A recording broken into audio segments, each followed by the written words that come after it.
شریعت کا رستہ دکھاتے چلو، دیے عظمتوں کے جلاتے چلو، شریعت کا رستہ دکھاتے چلو۔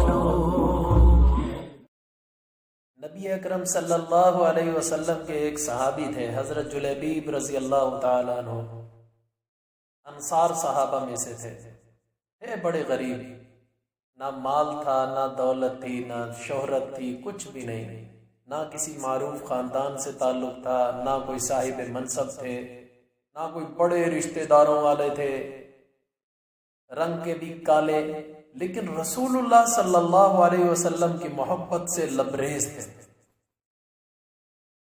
بھوک کی حالت میں پھٹے پرانے کپڑے پہنے ہوئے بھی اللہ کے رسول کی خدمت میں حاضر ہوتے، علم سیکھتے، اللہ کے رسول صلی اللہ علیہ وسلم کی صحبت سے فیضیاب ہوتے۔ ایک مرتبہ نبی اکرم صلی اللہ علیہ وسلم نے حضرت جلیبیب کو شفقت کی نظر سے دیکھا اور آپ صلی اللہ علیہ وسلم نے مسکراتے ہوئے فرمایا، یا جلیبیب اللہ تتزوج،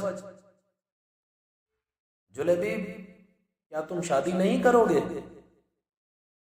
تو حضرت جلیبیب رضی اللہ تعالیٰ عنہ نے عرض کیا، اے اللہ کے رسول، مجھ جیسے آدمی سے بھلا کون شادی کرے گا؟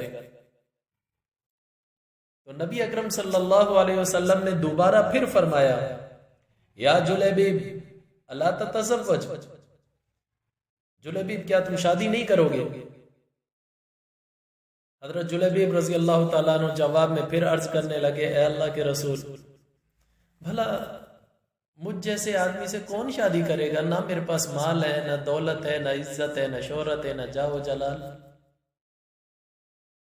تو اللہ کے رسول صلی اللہ علیہ وسلم نے تیسری مرتبہ پھر ارشاد فرمایا، یا جلیبیب اللہ تتزوج، جلیبیب کیا تم شادی نہیں کرو گے؟ جواب میں انہوں نے پھر وہی کہا، اے اللہ کے رسول، مجھ سے شادی کون کرے گا؟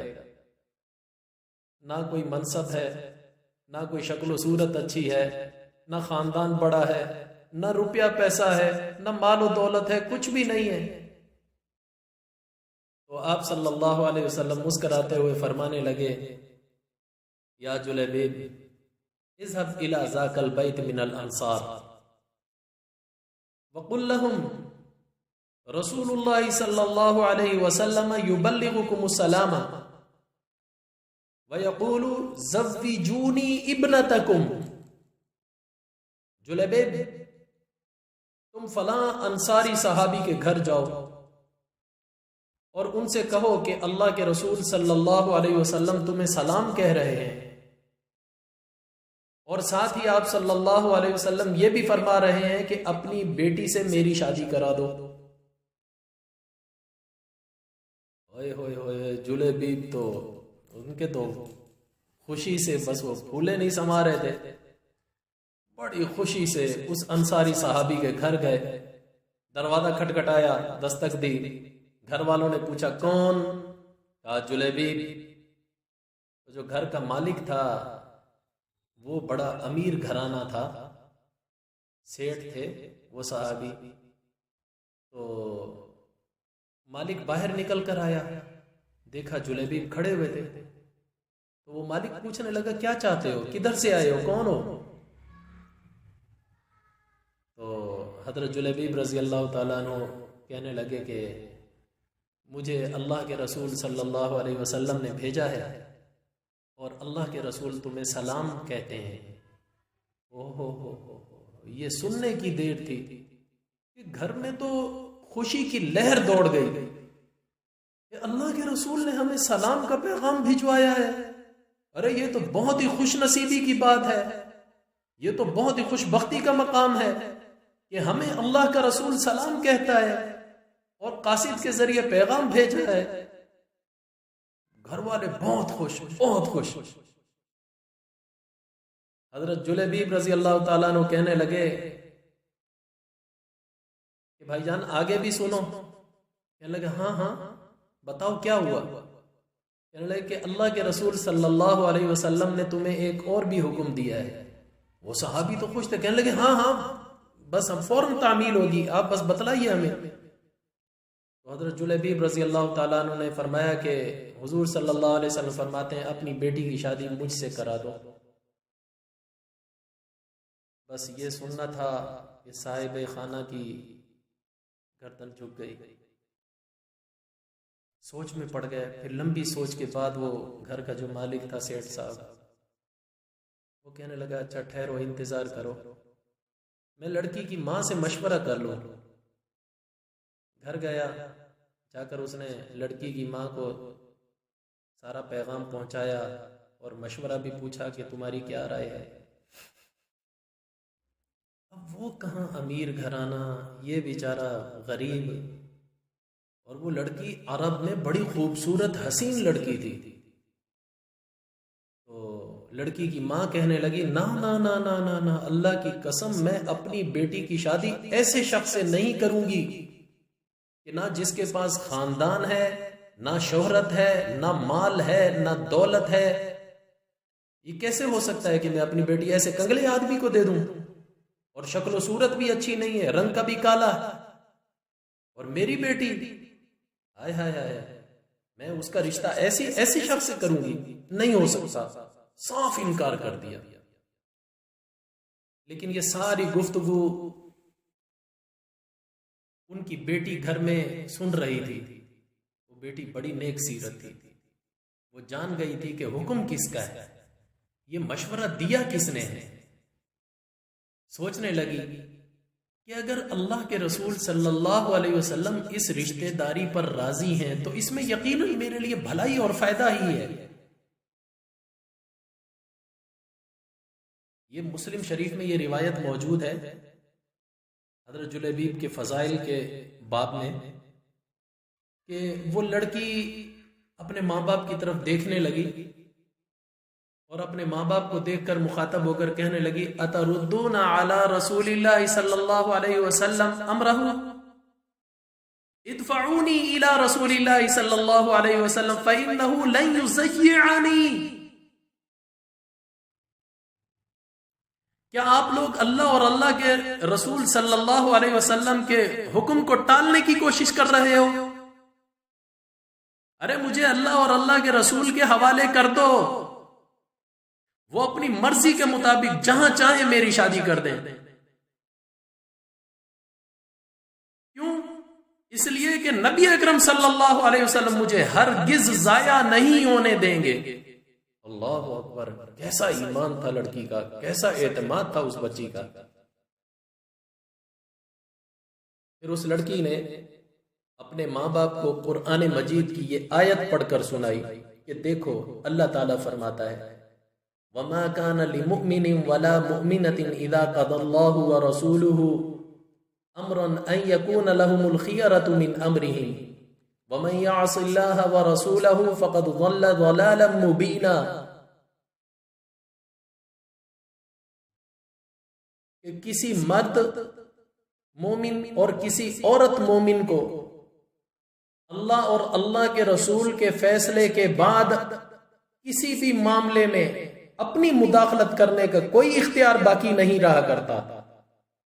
اللہ کے رسول کا فیصلہ آ گیا، ہم کیسے اپنی منمانی حکم نامے اپنے منمانے جاری کر سکتے ہیں؟ جب بچی نے یہ آیت سنائی تو لڑکی کا والد کہنے لگا اچھا ٹھیک ہے، میں خود رسول اکرم صلی اللہ علیہ وسلم کی خدمت میں حاضر ہوتا ہوں۔ تو وہ لڑکی کا والد اللہ کے رسول صلی اللہ علیہ وسلم کی خدمت میں حاضر ہوا اور عرض کرنے لگا اے اللہ کے رسول صلی اللہ علیہ وسلم، آپ کا حکم سر آنکھوں پر، آپ کا مشورہ، آپ کا حکم ہمیں قبول ہے، میں شادی کے لیے راضی ہوں۔ جب نبی اکرم صلی اللہ علیہ وسلم کو اس لڑکی کی جو گفتگو تھی، یعنی اس کا جو پاکیزہ جواب تھا، اس کی جب خبر ہوئی تو آپ صلی اللہ علیہ وسلم بہت خوش ہوئے۔ تو خوشی میں آپ صلی اللہ علیہ وسلم نے اس بچی کے لیے دعا کی اللہم صب الخیر علیہا صبا ولا تجعل عیشہا کدا، اے اللہ اس بچی پر خیر اور بھلائی کے دروازے کھول دے اور اس کی زندگی کو مشقت اور پریشانی سے گدلا نہ کرنا بلکہ پریشانی اور مصیبتوں سے دور رکھنا۔ اللہ اکبر، کیسی لاجواب دعا دی۔ پھر حضرت جلیبیب کے ساتھ اس کی شادی ہو گئی۔ مدینہ منورہ میں ایک اور گھرانہ آباد ہو گیا جس کی بنیاد تقوی اور پرہیزگاری پر تھی، جس کی چھت غربت، مسکنت اور محتاجی تھی، جس کی آرائش و زیبائش صرف تکبیر اور تحلیل اور تسبیح اور تحمید تھی۔ اور اس مبارک جوڑے کی راحت نماز میں تھی، دل کا اطمینان تپتی دوپہر کے نفلی روزوں میں رکھا ہوا تھا۔ رسول اللہ صلی اللہ علیہ وسلم کی دعا کی برکت سے یہ شادی بڑی ہی برکت والی ثابت ہوئی۔ تھوڑے ہی عرصے کے بعد، یہ صحابی بالکل غریب تھے، لیکن تھوڑے ہی عرصے کے بعد ان کے مالی حالات اتنے اچھے ہو گئے۔ روایت میں آتا ہے فَكَانَتْ مِنْ أَكْثَرِ الْأَنصَارِ نَفْقَةً وَمَالًا، انصار کے گھروں میں اس لڑکی کا گھر سب سے زیادہ خرچ کرنے والا تھا۔ رات دن خیراتیں چلتی، صدقے چلتے، فقراء اور مساکین پر ان کا مال تقسیم ہوتا تھا۔ اللہ نے ایسا نوازا ان کو۔ پھر نبی اکرم صلی اللہ علیہ وسلم ایک غزوے میں تشریف لے گئے جہاد کرنے کے لیے، تو اس جنگ میں اللہ تعالیٰ نے مسلمانوں کو فتح نصیب فرمائی۔ تو رسول اللہ صلی اللہ علیہ وسلم نے اپنے صحابہ سے جنگ ختم ہونے کے بعد پوچھا، جب مال غنیمت اکٹھا ہو گیا تو آپ صلی اللہ علیہ وسلم نے صحابہ سے پوچھا هل تفقدون من احد، کیا تم کسی کو گم پاتے ہو؟ صحابہ نے عرض کیا نہیں، سب پورے ہیں۔ آپ نے پھر دوبارہ پوچھا هل تفقدون من احد، تم میں سے کوئی ساتھی گم ہے، کسی کو گم پاتے ہو؟ صحابہ نے کہا نہیں۔ تو آپ صلی اللہ علیہ وسلم نے خود فرمایا، لشکر پر نظر دوڑا کر فرمایا لاکنی افقد جلیبیبا فاطلبوہ، لیکن مجھے جلیبیب نظر نہیں آ رہا، جاؤ اس کو تلاش کرو۔ چنانچہ صحابہ فوراً بکھر گئے میدان جنگ میں۔ جب جا کر تلاش کیا تو وہ منظر بڑا عجیب تھا۔ میدان جنگ میں حضرت جلیبیب کے گرد 7 کافروں کی لاشیں پڑی ہوئی تھی، گویا وہ ان 7 سے لڑتے لڑتے 7 کو جہنم میں رسید کر کے خود بھی شہید ہو گئے تھے۔ تو صحابہ اکرام نے آ کر نبی اکرم صلی اللہ علیہ وسلم کو خبر دی کہ اللہ کے رسول، حضرت جلیبیب کی میت وہاں پڑی ہوئی ہے، لاش وہاں پڑی ہوئی ہے۔ قربان جائیں نبی پاک صلی اللہ علیہ وسلم پر۔ آپ صلی اللہ علیہ وسلم تشریف لائے، اپنے پیارے ساتھی کی لاش کے پاس کھڑے ہو گئے۔ جب سارے منظر کو دیکھا تو آپ صلی اللہ علیہ وسلم خود فرمانے لگے قتل 7 ثم قتلوه هذا مني وانا منه هذا مني وانا منه۔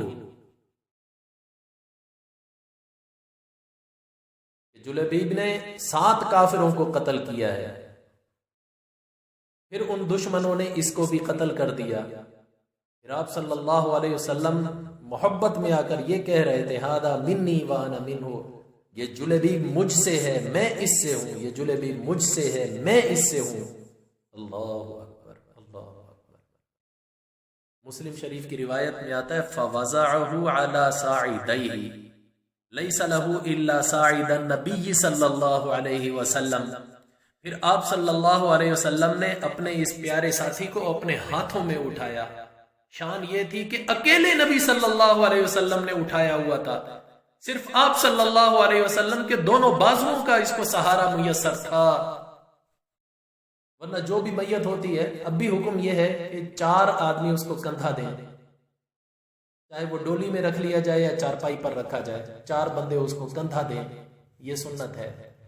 صحابہ بھی ایسے ہی کرتے تھے، لیکن یہ واحد میت تھی۔ صحابہ کہتے ہیں کہ آپ صلی اللہ علیہ وسلم نے کسی کو بھی نہیں کہا کہ میرا ساتھ دو، اس کا کندھا دھوا کر اس کی میت کو، کسی کو نہیں کہا۔